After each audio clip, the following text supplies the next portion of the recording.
vous salue dans le précieux nom de notre Seigneur Jésus-Christ. De la bienvenue sur cette chaîne, l'unique véritable Dieu, où je partage la parole vivante, la parole efficace, la parole créative, celle qui était au commencement. Au commencement était la parole. La parole était avec Dieu, la parole était. Je souhaiterais aider chacun de nous à se rapprocher de Dieu afin de développer une relation d'intimité avec Dieu. Et oui, bien, mes frères et sœurs en Christ, connecter l'univers véritable Dieu, c'est de s'édifier via la parole. Il est écrit dans Matthieu 4, l'homme ne vivra pas seulement de pain, mais de toute parole qui sort de la bouche de l'Éternel. Connecter l'univers véritable Dieu, c'est de partager. Je connecte cette chaîne pour partager la parole de Dieu. Et je vous prie, bien mes frères et sœurs, après vous être édifiés, de partager autour de vous afin d'aider à l'éducation des autres. Connecter le véritable Dieu, bien mes frères et sœurs en Christ, c'est de grandir spirituellement. Deux possibilités s'offrent à vous. La première, c'est de s'abonner via YouTube sur l'univers véritable Dieu ou encore sur Facebook, Bat Divine Family. De la sorte, vous allez recevoir plus d'enseignements, ce qui vous permettra de grandir spirituellement. Et oui, bien mes frères et sœurs en Christ, grandir spirituellement vous permettra, bien mes frères, de vous rapprocher davantage de votre Dieu. Bien, mes frères et sœurs en Christ, il est écrit dans la parole de Dieu, il y aurait plus de joie au ciel, juste pour un seul pécheur qui se repent, pour 99 justes qui n'ont pas besoin de repentance. Et oui, bien mes frères et sœurs en Christ, je vous invite donc à vous joindre à moi, afin qu'ensemble nous partagions au maximum la parole de Dieu. Et sur ce, plusieurs personnes vont se repentir et se convertir. La parole touchera les vies, elle changera les vies, elle transformera les vies, elle illuminera les cœurs, elle édifiera les vies. De la sorte, nous allons inonder le ciel de joie et encore de joie. Merci, Seigneur. Le Saint-Esprit est là. La nuit a disparu et Dieu donne le salut. Et sur le monde entier, le grand jour s'est levé. Le Saint-Esprit est là.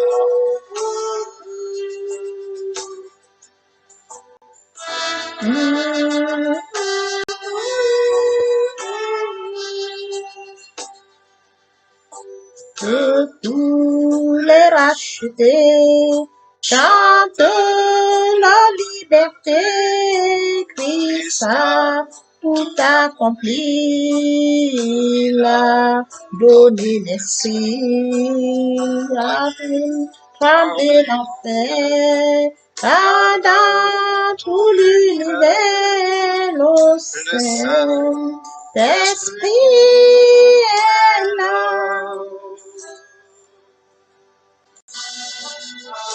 Le Saint-Esprit est là. Le Saint-Esprit est là. La nuit a disparu et Dieu donne le salut.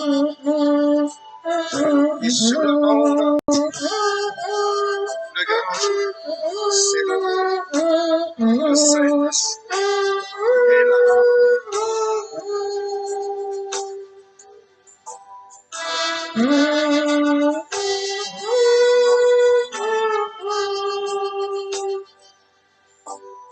Que tous les rachetés chantent la liberté, Christ a tout accompli, il a donné l'esprit, voyez trembler l'enfer, car dans tout l'univers, le Saint-Esprit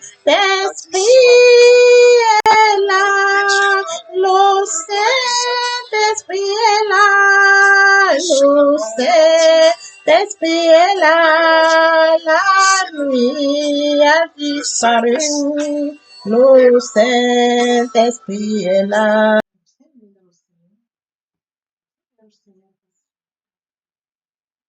Dieu de grâce, Dieu d'amour, Dieu de miséricorde, Alpha et Omega, je te bénis. Dieu de pardon, toi qui es bon, toi qui es bon. Merci pour ce moment précieux. Merci pour le chiffre. Sans bien sentir finalement, mais surtout de moi, mur de feu, afin de toute influence négative qui pourrait nuire à ma prière, à ainsi continuant qu'elle parvienne à écrire de mon oreille, de mon Dieu. Père Jésus. Son apprécié personnellement, partage ta parole. Encore, les discussions, qu'elle touche sensible dans les cœurs, qu'elle soit porteuse. Tu sais le faire, tu peux le faire, tu donnes l'honneur, la gloire et l'adoration. Pour les siècles des siècles, au nom puissant de Jésus. Amen. Frères et sœurs en Christ dans le Seigneur, aujourd'hui, nous allons poursuivre par la lecture de Genèse 47 à partir du verset 1. Là, il est écrit: Joseph alla avertir le Pharaon et dit: Mes frères et mon père sont venus du pays de Canaan avec leurs brebis, leurs bœufs et tout ce qui leur appartient. Ils sont dans la région de Goshen. Il avait pris 5 de ses frères et il les présenta au Pharaon. Le Pharaon leur dit: Quelle est votre occupation? Il répondit au Pharaon: Tes serviteurs sont bergers, tout comme leurs ancêtres. Ils dirent encore au Pharaon: Nous, tes serviteurs, nous sommes venus pour séjourner dans le pays parce qu'il y a plus de pâturage pour notre bétail.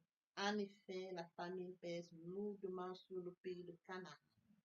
Veille donc autoriser tes serviteurs à s'installer dans la région de Goshen. Le Pharaon dit à Joseph: Ton père et tes frères sont venus vers toi. L'Égypte est devant toi. Installe ton père et tes frères dans la meilleure partie du pays. Ils habitent dans la région de Goshen. Et si tu sais qu'il y a parmi eux des hommes capables, confie-leur la responsabilité de maître. Joseph fit venir son père Jacob et le présenta au Pharaon. Jacob bénit le Pharaon. Le Pharaon, le Pharaon dit à Jacob: Quel âge as-tu? Jacob répondit au Pharaon: Ma vie errante dure depuis 130 ans. Elle a été courte et mauvaise.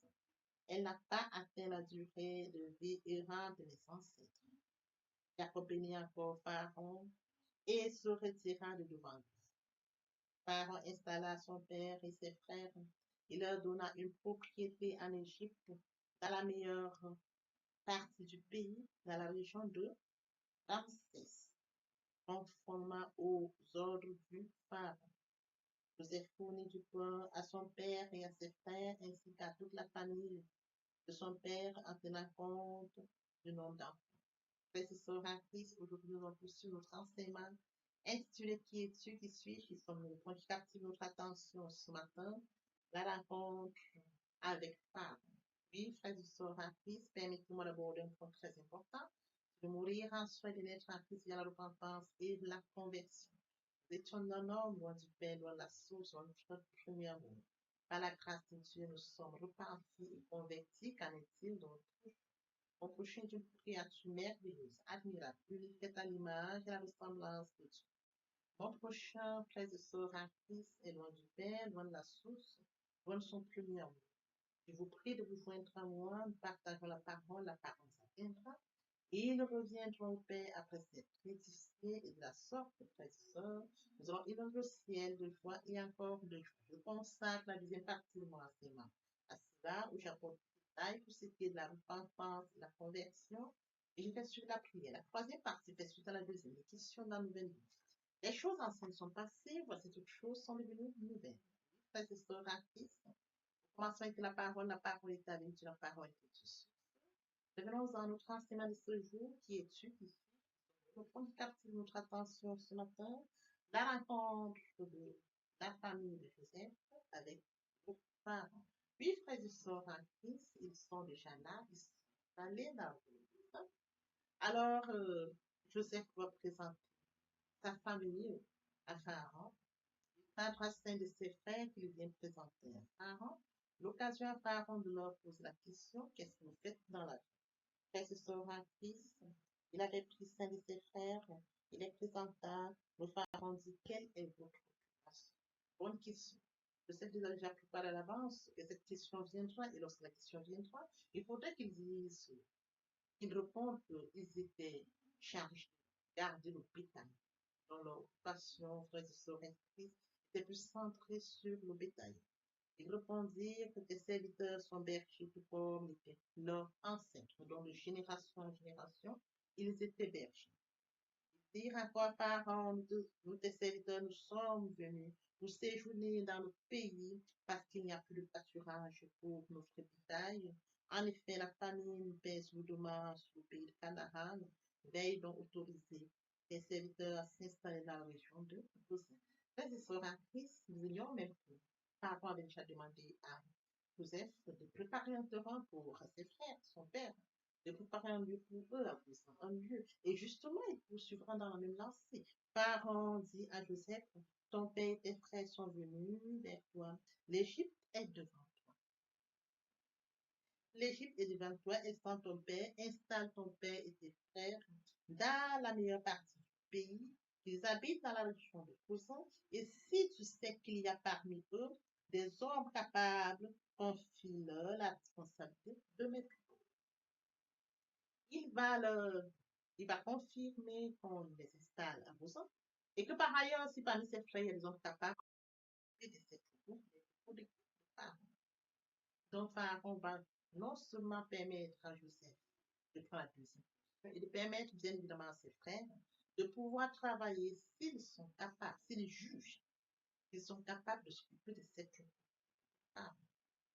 Voyez-vous la position de Joseph dans toute l'Égypte, la position de Joseph aussi en interne.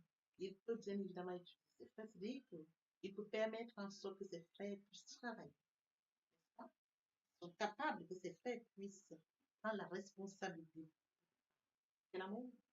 Tout ça parce que Joseph a une position valable. Joseph est preuve de responsabilité en Égypte. Car on le constate. Le peuple égyptien le constate. Et donc ses frères sont arrivés. Là, justement, ils reçoivent ces acclamations, cet accueil chaleureux, parce que Joseph est là. Parce que Pharaon connaît Joseph. Imaginez-vous si d'autres familles viennent s'installer, frères et sœurs, au même moment en Égypte, ils n'auront pas ce privilège qu'ont le père de Joseph et Jacob. Ils pourront s'installer, mais ils n'auront pas tant de privilèges.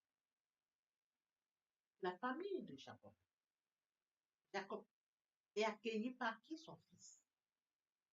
Son fils qui a été maltraité, qui est passé de chez Potiphar à la prison et actuellement il est chez Pharaon, il est la deuxième place. Quelle accueil chaleureuse pour sa famille, c'est normal. Voyez-vous, à nous aussi, je voudrais que dans la vie, nous puissions comprendre notre position. Parfois, nous sommes à l'étranger, nous avons prospéré à l'étranger, et frères et sœurs en Christ, la position que nous occupons, qu'importe, nous devons penser à nos parents, penser à nos familles. Oui, frères et sœurs en Christ, le cas présent, le cas d'espèce, la famille sévissait. Il s'est dit non, il faudrait que je les déplace là où je suis. J'aimerais bien évidemment que nous puissions penser aux nôtres. Devenons à nous quand nous avons une situation meilleure. Il est temps pour nous de penser à nos familles, à nos frères, à nos soeurs qui sont de l'autre côté. Si la situation s'avère difficile pour eux, nous devons leur apporter notre aide. C'est très important dans la vie, frères et sœurs en Christ. Nous devons leur apporter notre aide. Mais si cependant ils n'ont pas besoin de notre aide, nous devons les laisser dans leur libre. Quand vous apportez l'aide et que ces personnes ne reçoivent pas favorablement votre aide, ou ils vous disent qu'ils n'ont pas besoin de votre aide, alors là, c'est différent. Là, c'est différent. Parce que vous apportez votre aide, parfois certaines personnes vous boudent et vous disent qu'ils n'ont pas besoin de votre aide. Frères et sœurs en Christ, laissez-les, laissez-les dans leurs décisions, respectez leurs décisions, mais outrepasser ces personnes, il y a d'autres qui ont besoin. Quant à ceux qui ont dit qu'ils n'ont pas besoin de votre aide, vous les laissez. Et à côté d'eux, il y en a qui ont besoin de votre aide. Regardez à ceux qui ont besoin de votre aide, apportez-leur votre aide. C'est très important. C'est très important dans la vie. Si vous avez l'amour, manifestez l'amour. Ne limitez pas l'amour que vous avez en vous. Ne vous dites pas, ah, de toutes les façons, j'ai donné à tel, tel a refusé, je ne donne plus aux autres. Non. Si X refuse, X1 refuse, Y1 refuse, Y2 refuse, Y3 n'a pas refusé, on donne à Y3. Si Y3 vous dit, je ne veux pas, on poursuit. Il y a des gens qui ont besoin de ça. Alors, frères et sœurs, manifestons l'amour, qu'importe les situations. Manifestons l'amour parce que Dieu est amour. Nous servons un Dieu amour. Manifestons l'amour parce que nous avons l'amour à nous. Je dis aux personnes qui veulent parfois nous choisir, nous insulter, frères et sœurs en Christ, j'ai des injures, je n'ai plus besoin de ton aide. Nous respectons les décisions. Respectons les décisions et nous poursuivons. Apporter l'aide à ceux qui sont dans le besoin. Alors, lorsque nous poursuivons ici, frères et sœurs en Christ, vous avez fait venir Jacob et le présenta à Pharaon. Écoutez très bien. Jacob le présenta à Pharaon. Jacob bénit Pharaon. Jacob est plus âgé que Pharaon, je suppose. Et Jacob bénit Pharaon. Et Pharaon lui demande quel âge tu as. Réponse de Joseph.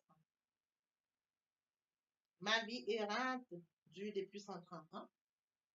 Elle a été courte et mauvaise. Elle n'a pas atteint la durée de vie errante de mes ancêtres. Il vivait 130 ans. Il trouve que 130 ans pour lui n'a rien à voir par rapport à la vie de ses ancêtres. Dieu leur donnait une longue vie. En ce moment, frères et sœurs, n'est pas tant de mal comme aujourd'hui. Voyez-vous, 130. Et il dit que ça n'a rien à voir avec la vie de ses ancêtres. Je pense que le pharaon doit être admiratif de voir le père de Joseph. Il reçoit la bénédiction de Jacob. Voyez-vous? Et lorsqu'on poursuit, et elle n'a pas atteint la durée de vie errante de mes ancêtres. Jacob bénit encore Pharaon et se retira devant lui. Ça, c'est un grand homme. Il le bénit et il se retire. Il ne reste pas là devant. Voyez-vous? Ça, c'est un homme qui a la crainte. C'est un homme qui écoute Dieu. C'est un homme, frères et sœurs, qui accorde la première place de Dieu dans sa vie. Il bénit Pharaon. Il bénit Pharaon, frères et sœurs, en Christ. C'est un papa. Son fils, depuis la deuxième position. Il est accueilli chaleureusement. Il bénit Pharaon. Il n'a pas besoin de tarder pour le bénir. Après la réponse, il a su qu'il répond, il argumente, il bénit Pharaon, il se retire. C'est ça un grand homme. Il connaît sa place. Il connaît sa position. Il ne reste pas là à raconter des histoires, raconter. Devenons ennuyer des parents parfois. Quand ils arrivent pour les présenter à certaines personnes, frères et sœurs, ils racontent des énormités. Vous présentez le parent quelque part, ils racontent des choses qui font des choses honteuses. Un parent doit comprendre sa place. Un parent doit comprendre quand son fils le présente, qu'importe. Lorsqu'on vous présente, vous vous présentez, on vous pose des questions, chers parents répondent aux questions, et après, comme Jacob, vous vous retirez. Vous vous retirez parce que un grand homme connaît sa place. Un grand homme répond aux questions. Un grand homme sait bénir et se retirer, comme Jacob. C'est ça dont il est question. Et vous n'avez pas besoin de rester là à raconter les histoires qui nous séparent. Et lorsque nous poursuivons, Joseph installa son père et ses frères. Il leur donna une propriété en Égypte, dans la meilleure partie du pays, dans la région de Ramsès, conformément aux ordres de Pharaon. Il obéit aux ordres de Pharaon. Sa famille va s'installer dans la région de Ramsès. Lui, frères et sœurs en Christ, il leur donne une propriété en Égypte, dans la meilleure partie du pays. Il bénéficie, frères et sœurs, des bénédictions d'une grande étoile. Ils sont en Égypte, ils ont une grande propriété dans la meilleure partie du pays, conformément aux ordres de Pharaon. Pourquoi? Parce que Joseph, la deuxième place. Chers parents, les enfants sont d'une richesse. La parole de Dieu dit, le Fils est un héritage, qui vous entraîne une récompense. Les enfants, c'est une bénédiction. Mais chaque parent a la responsabilité dans l'éducation de ses enfants. Jusqu'à présent, le cas d'espèce est un modèle, est une référence. est une source de bénédiction. Il a béni, frères et sœurs en Christ. Il est béni et au travers de lui, sa famille est bénie. Pharaon est très fier d'avoir Joseph. Il est fier de voir sa famille. Sa famille occupe la propriété, c'est écrit, frères et sœurs en Christ. On leur donne une propriété en Égypte, dans la meilleure partie du pays, conformément aux Joseph fournit du pain à son père, à ses frères, ainsi qu'à toute la famille de son père, en tenant compte du nombre d'enfants. Ils n'avaient pas faim. La famille se sévissait, mais eux, ils mangeaient. Ils sont partis d'où? Du pays de Canaan, de l'Égypte. Ils sont accueillis, ils sont installés, ils vivent dans la meilleure partie du pays. Frères et sœurs, Pharaon donne l'ordre. Ils sont en Ramsès, conformément aux ordres de Pharaon. Je voudrais que nous comprenions, frères et sœurs en Christ, lorsque vous avez donné une bonne éducation aux enfants, vous recevez un retour. Vous avez donné une mauvaise éducation, vous recevez un retour, le fruit de votre mauvaise éducation. C'est ça notre question. Donc, les parents, je voudrais que vous soyez très vigilants. L'éducation de nos enfants. Vous devriez veiller et les prier constamment. Demandez à Dieu de la force pour que vous puissiez conduire ces enfants. Pour que vous puissiez les accompagner dans nos destins. Oui, frères et sœurs en Christ, et de savoir que parmi les enfants, il y a des grandes étoiles. Savoir manager les grandes étoiles de la famille. De les accompagner dans leur destinée. La conduite divine. C'est très important. Et si vous n'avez pas la première place, si Dieu n'occupe la première place de votre vie, comment allez-vous conduire les enfants des grandes étoiles? Les étoiles seront volées. Si vous n'avez pas Dieu, les grandes étoiles seront volées. Parce qu'il y a des gens qui sont aptes à l'extérieur de vous les étoiles. Oui, frères et sœurs, vos petits poupettes, vos petits choux, qui sont des grandes étoiles, vous allez les ramasser parce que vous n'aviez pas la connexion divine. Vous n'aviez pas la connexion divine. Et ceux qui connaissent, qui connectent, et les voleurs spirituels vont venir voler. Ils vont vider vos grandes étoiles. Voilà pourquoi je demande que chacun doit avoir Dieu qui occupe la première place de sa vie. Dans l'Ancien Testament, frères et sœurs en Christ, les premiers-nés étaient les prémices. On les confiait à Dieu. Les prémices. Très important. Quand ils sont dans notre destinée, on le voit, on le sait, on le ressent. Voilà une grande différence. Alors, je voudrais que nous puissions comprendre que dans Joseph de ta famille, frères et sœurs en Christ, il faudrait que chaque Dieu donne à chaque famille un Joseph. Dieu veille que les familles reçoivent les Joseph. Et il faut savoir, frères et sœurs en Christ, rester connecté pour que Dieu vous accompagne dans l'éducation de vos Joseph. Oui, frères et sœurs en Christ, Dieu vous aime. Papa, je t'aime. Papa, je t'aime. Tu es mon papa. Papa, je t'aime. Papa, je t'aime. Papa, je t'aime. Voici nous allons poursuivre les deuxième et troisième parties de l'enseignement partie. Amen. Il a déjà préparé le plan pour Jésus. Il a une merveille pour nous, une mission pour laquelle nous vivons. Nous ne devons pas avoir peur.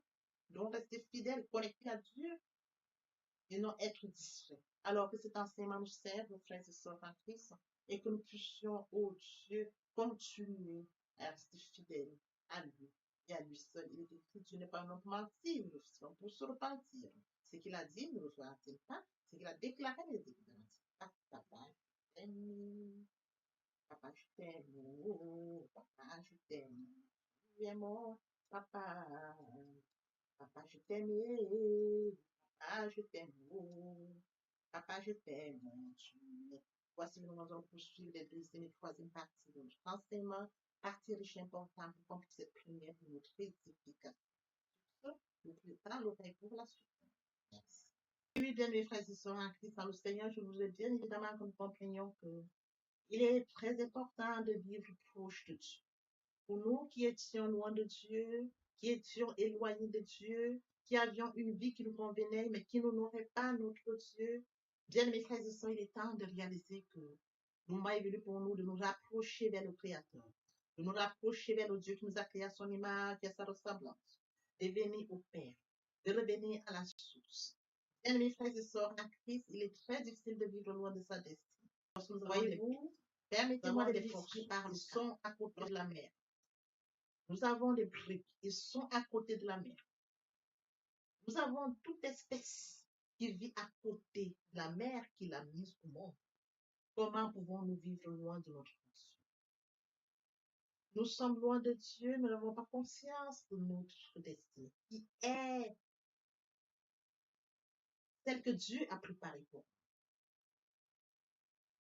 La vie que nous pourrons vivre nous apportera vie. Bien, mes frères et sœurs, rapprochons-nous de Dieu. Rapprochons-nous de Dieu et de notre destinée. Rapprochons-nous de Dieu afin de vivre comme Dieu l'a décidé pour nous. Rapprochons-nous de Dieu, bien mes frères, à son image, à sa ressemblance. Vivre loin de Dieu, c'est vivre loin de sa destinée. Oui, bien mes frères et sœurs, sur ce, je vais donc introduire ce matin la repentance et la conversion. Il est très important de mourir en soi et de naître en Christ. Il y a la repentance et la conversion. Se repentir, c'est de reconnaître que je suis pécheur. Se repentir, c'est de reconnaître mes fautes. Se repentir, c'est de décider de les abandonner, de les avouer et de les abandonner. Se repentir, c'est de regretter sans vouloir pleurer. Se repentir, bien mes frères et sœurs en Christ, c'est de savoir que Jésus-Christ est mort sur la croix de Golgotha.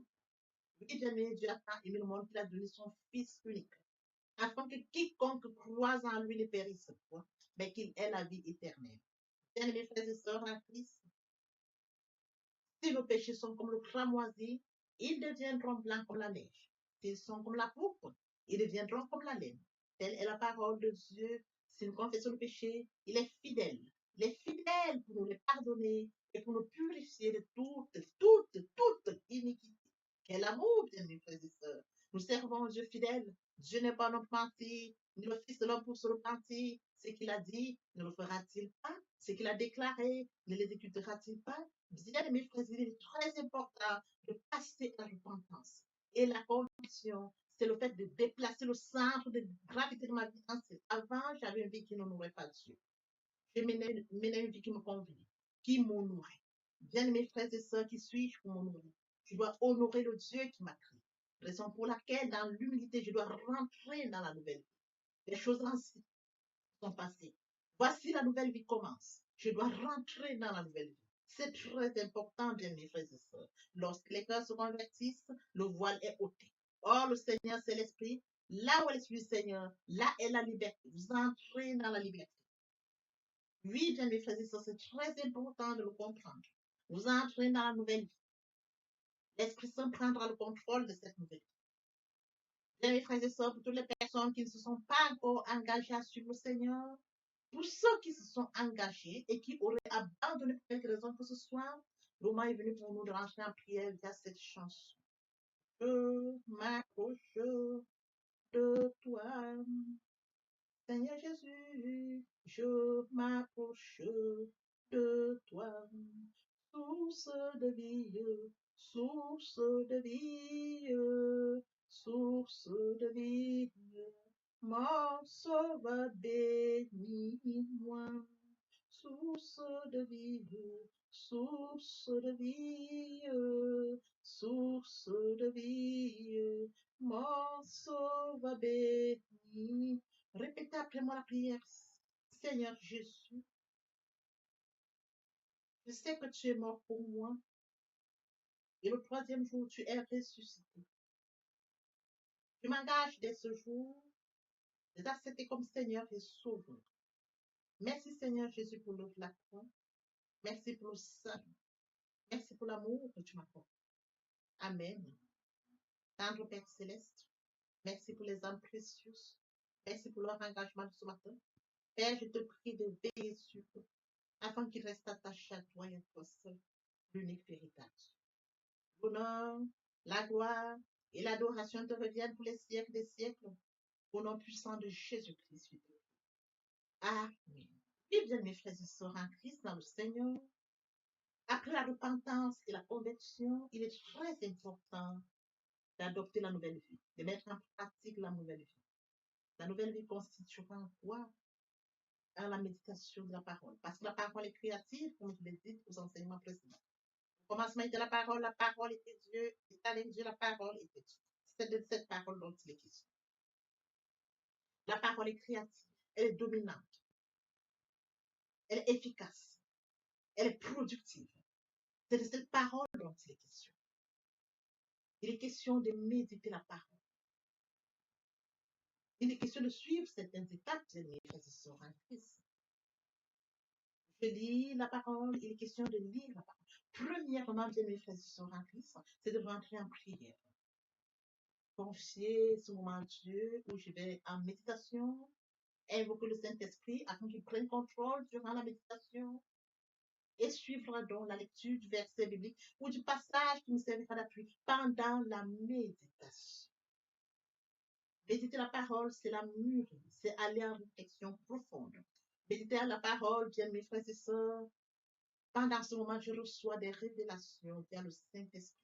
Moment opportun de prendre des notes.